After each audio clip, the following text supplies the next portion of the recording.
Technology plays a significant role in what our students do. The things that they're able to create is pretty outstanding. And I think if used appropriately, students will have the world at their fingertips. Welcome to episode 80 of the LoraineCounty.com Insights Podcast. I'm your host, Ed Skimmon. To begin, I'd like to recognize the LoraineCounty.com champion sponsors for their ongoing support: Community Foundation of Lorain County, Emerge Inc., Lorain County Community College, Lorain County JVS, WOBL Radio, and Lorain County Commissioners. Today, we're talking with Superintendent Roxann Caserio of North Ridgeville City Schools. Join us as Superintendent Caserio talks about the unique character and ongoing growth of the district, including the construction of a new state-of-the-art high school and maintenance facility. She also shares insights into key priorities such as student achievement, curriculum pathways, and the supportive role of technology, as well as her leadership style and the importance of community partnerships. The city of North Ridgeville has transformed dramatically over the past few decades, and the schools have grown right along with the community. The district is not only addressing today's needs, but also building for the future with major projects. What stands out to me in our conversation is Superintendent Caserio's commitment to creating pathways for every student. Whether through career tech, college, or hands-on internship, her focus is on making sure that every student feels they belong. It's a vision rooted in collaboration, innovation, and the belief that schools thrive when the whole community is engaged. Here is my conversation with Superintendent Roxann Caserio. Roxann Caserio, North Ridgeville City School, proud superintendent. Welcome, Roxann Caserio. Thank you for joining us and sharing your insights. To begin, how would you describe the character of North Ridgeville City Schools, and what do you think makes it a unique and special place? I would say right now the character is one of great excitement and promise. I think there are lots of things that make North Ridgeville unique. I think that the growth in the community is something that you don't see across the state of Ohio right now, which has been a challenge, but a very positive challenge for us in that we are currently constructing a brand new state-of-the-art high school in conjunction with the new maintenance and transportation department building. And those buildings will be open as soon as this January. We'll open maintenance and transportation, which will allow for some continued growth and construction with the new high school, which we plan to open in the fall of 2028. So right now, I know throughout the school community and the community at large, with the economic growth that we will bring to the city throughout construction, there is a whole lot of hope and promise. Beyond the new building, what are your other key priorities and initiatives that you're focused on right now? Our first goal is to improve student achievement and constantly working toward bettering ourselves. Bringing in curriculum that is relevant to our students is always a high priority. Making sure that our students have every opportunity available to them for them to be inspired to create their own pathways. And our mission statement is about students designing their preferred futures. And that really is what we live by. We truly want to make sure that our students are not being boxed in and that they have every opportunity to go out into the real world, to participate in internships, to participate in different pathways, whether it be career technical education or anything in between, pushing skilled trades, and of course, four-year university, making sure that our kids have every opportunity in front of them that they're prepared for and can take part in once they leave the doors of North Ridgeville. How do you define success in North Ridgeville City Schools? What metrics or outcomes are important to you and your team? Students feeling like they belong, having students who are engaged in classrooms, being able to walk the hallways. I love interacting with our students and our families. It's something that I find great enjoyment in. And while it's not a scientific metric, it does bring great joy to hear students talk about some of the success that they have had, to hear families talk about the success that their students have had, and to intervene when students aren't finding success, and to be able to be a part of finding, again, a pathway, a choice that will allow their students to feel like they belong and that they have a place here in North Ridgeville.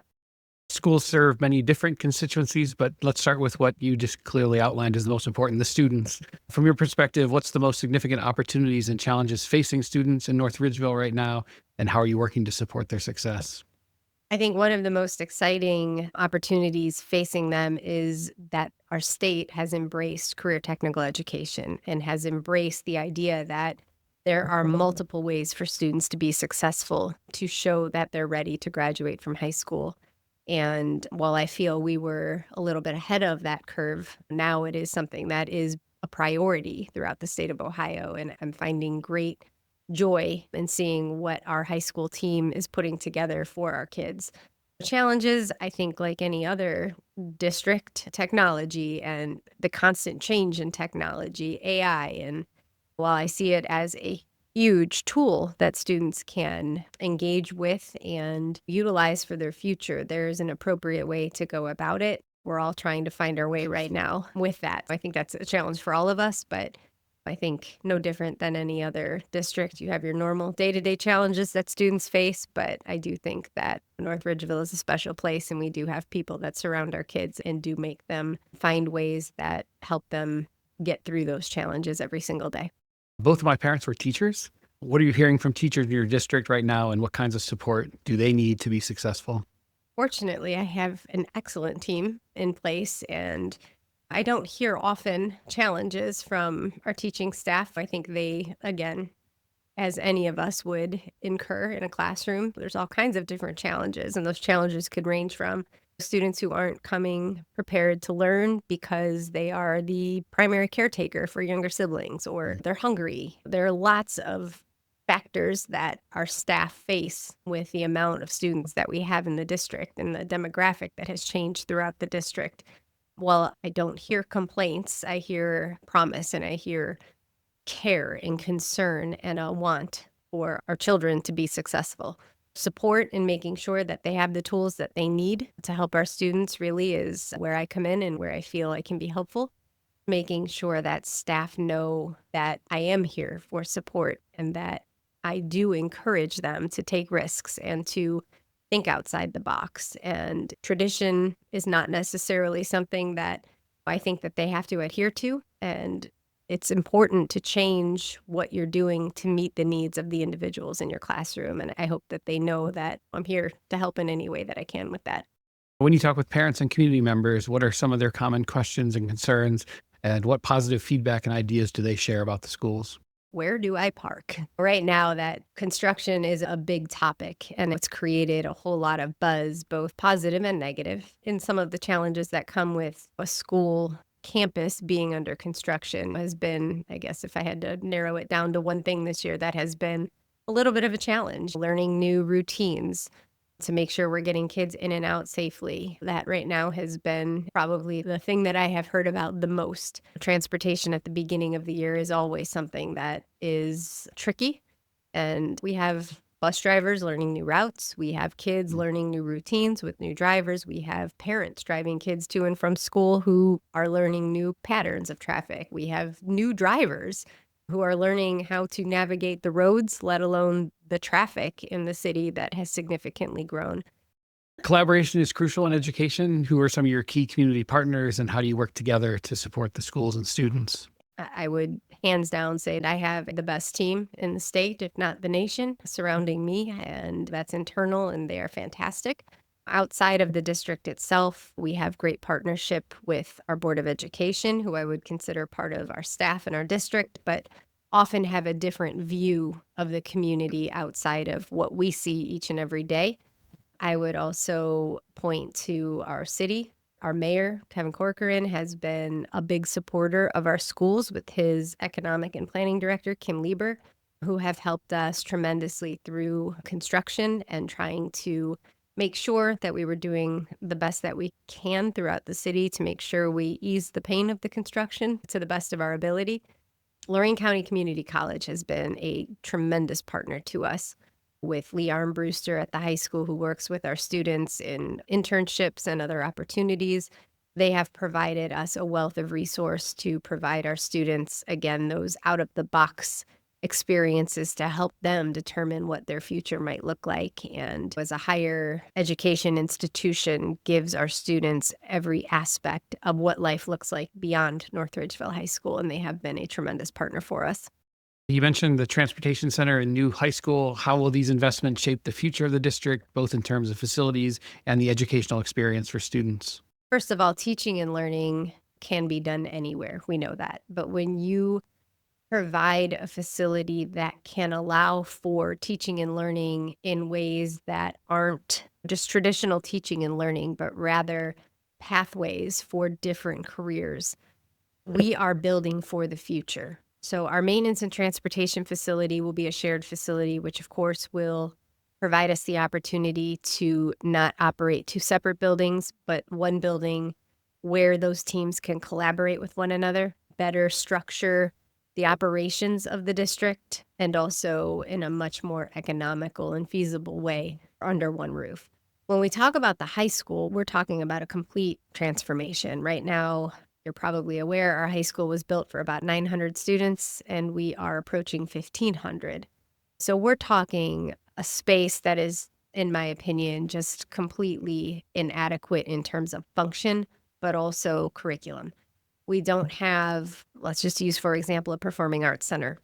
We don't have a pathway for students to look at the future in performing arts, whether it be lighting and sound design or playwright or any aspect that would go along with putting on a production. We currently do not have the capability to do. Right now, we are looking at building classrooms that allow for collaboration and extended learning areas, so cross-curricular or within their own departments. We tried to focus on three main aspects when looking at building a new high school. Number one being safety, having a school that is secure, having a school that has every piece of technology within it that can allow for the safest environment for our staff and students was of utmost importance. Space being the second, and looking at ways that we can not only look at the quantity of space, but the quality of space, and having a collegiate campus where kids can have that opportunity to work with one another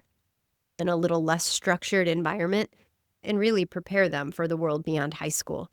And then excellence, again, talking about the way in which we can fold into our curriculum coursework and pathways to graduation that we currently can't offer because we don't have the space to do so. And that has been, again, something of great excitement, I think, for the community as a whole. What's your thoughts on the role of technology in education? You mentioned AI. How do you see technology and AI changing the classroom and the way the district operates? There's no doubt that it's going to change. I think the question on everybody's mind is, will it replace a teacher? I emphatically would say absolutely not. We can't survive in education without human interaction and without teachers. I think that technology plays a significant role in what our students do, and even my own children, the things that they're able to create and to do with technology, simple technology, is pretty outstanding. And I think if used appropriately as an appropriate tool, students will be able to have the world at their fingertips. And again, it's just about teaching the appropriate use of AI, the appropriate use of the internet, how to be critical of what they are finding online and what they are using. And again, not to replace the art of writing and making sure that students still understand how to write an essay, how to answer questions appropriately, how to not type in text like they speak to their friends. Those are things that I think we battle all the time. There is no doubt that technology is going to continue to shift the way that we educate ourselves, the way that we educate kids, and honestly, the way kids learn. The things that my kids learn by watching YouTube videos is remarkable. That doesn't replace what we need to know and do to be successful to graduate high school and move on to our preferred futures. Let's switch gears and talk about you. What's your background? My background began as a high school English teacher for several years, and I had the pleasure of serving every grade level as a principal, starting with the high school, then moving to middle school, then moving to elementary school. Served time as a director of curriculum, and then spent 7 or 8 years as an assistant superintendent in a different school district before I came here to North Ridgeville as a superintendent. This opportunity came to me. I was not expecting it, and it wasn't necessarily something I was seeking out, but once the information came to me, looking at the growth in the community, looking at the opportunities, knowing who some of the staff members were, and really coming into a Board of Education who supported their teachers and their community as a whole, and who was willing to allow a team of professionals to run a school district was very appealing. And I was lucky enough to be provided that opportunity, and here I am 8 years later, and I couldn't love it more. In the 8 years you've been superintendent of North Ridgeville Schools, what are you most proud of accomplishing? Building our team. It takes time to put together a team that you trust, that you believe in, and that if, God forbid, something were to happen tomorrow, things are going to continue on. And I feel 100% confident that with the team we have in place, that would happen. And we continue to strengthen that team every single year. This was one of those years where I took a step back and looked at our team that we've assembled, both in our classified staff as well as our certified staff, and just could not be more proud of the people who make up our staff here in North Ridgeville City Schools and take care of our kids every day. Looking forward, what are your goals for the district? What would you still like to accomplish? There's always utopia, but I would love to be here to complete this building project. That has been something that we have all worked very hard on. I would like to continue to advocate for the school district at the state level and make sure that our funding stays stable, not only for me as a superintendent, but for whoever were to come in and follow me at some point. I think it's really important that the community understands the implications of some of the things happening within the legislature, and making sure that I can continue to advocate appropriately and help our constituents understand the ramifications of some of those choices is very important to me. Making sure that we continue to grow those opportunities for our students, our internships, our pathways, getting kids in a real world situation to understand what their future might look like, and being able to take part in that as a high school student, to really know that it's something they enjoy or don't enjoy, and having those opportunities to really design their preferred future. How would you describe your leadership style, and what principles guide you in the way you lead, and who has influenced your leadership? I pride myself on being a shared leader. I don't have a large ego. I do have a very smart group of people surrounding me who are experts in their fields. I trust them implicitly. That is helpful for us as a team as we go out and work with different groups within the community, within our school system. Shared leadership is something that I think is important in this role. I think growing up, as most people would say, of course, your parents influenced you. Both of my parents have in multiple ways. When I think about my leadership role, I have had the opportunity to work with some amazing superintendents. In fact, in my last district, I had one superintendent and two retired superintendents working in different roles who were there for me to promote me, support me, let me fail, and help me understand why. Jeff Patterson being my superintendent, Jim Reitenbach was a former superintendent in Avon, and Kevin Bright, former superintendent of Mason City Schools, were all working as part of the cabinet team with Lakewood City Schools that were a huge part of who I ultimately am as a leader today. Outside of work, what are some of your hobbies and interests, and how do they help recharge you? I have two children. One just started high school, which has been a whole new experience for us. And I have a 7th grade boy. So having a girl and a boy is also night and day. But I love spending time with both of my children and my husband, Michael. We do spend a lot of time together as a family. We are very family oriented. Every Sunday at our house is big family dinners. We always look forward to that, though I hate the cleanup. I also spend a pretty significant amount of time doing yoga, which is something that for my own health and wellness, I think has been a tremendous help in terms of the stressors that come with this type of job. But outside of that, really running my children around from place to place occupies a significant portion of my time outside of work. Finally, where can people get more information about North Ridgeville Schools and connect with you? Our website is a wonderful place to go. Our communications director, Brooke Rochang, does an amazing job updating photos, contact information. It can all be found on nrcs.net. She also does a fantastic job on Facebook, Instagram, Twitter, and any other social media platform. She really does a nice job making sure that information goes out.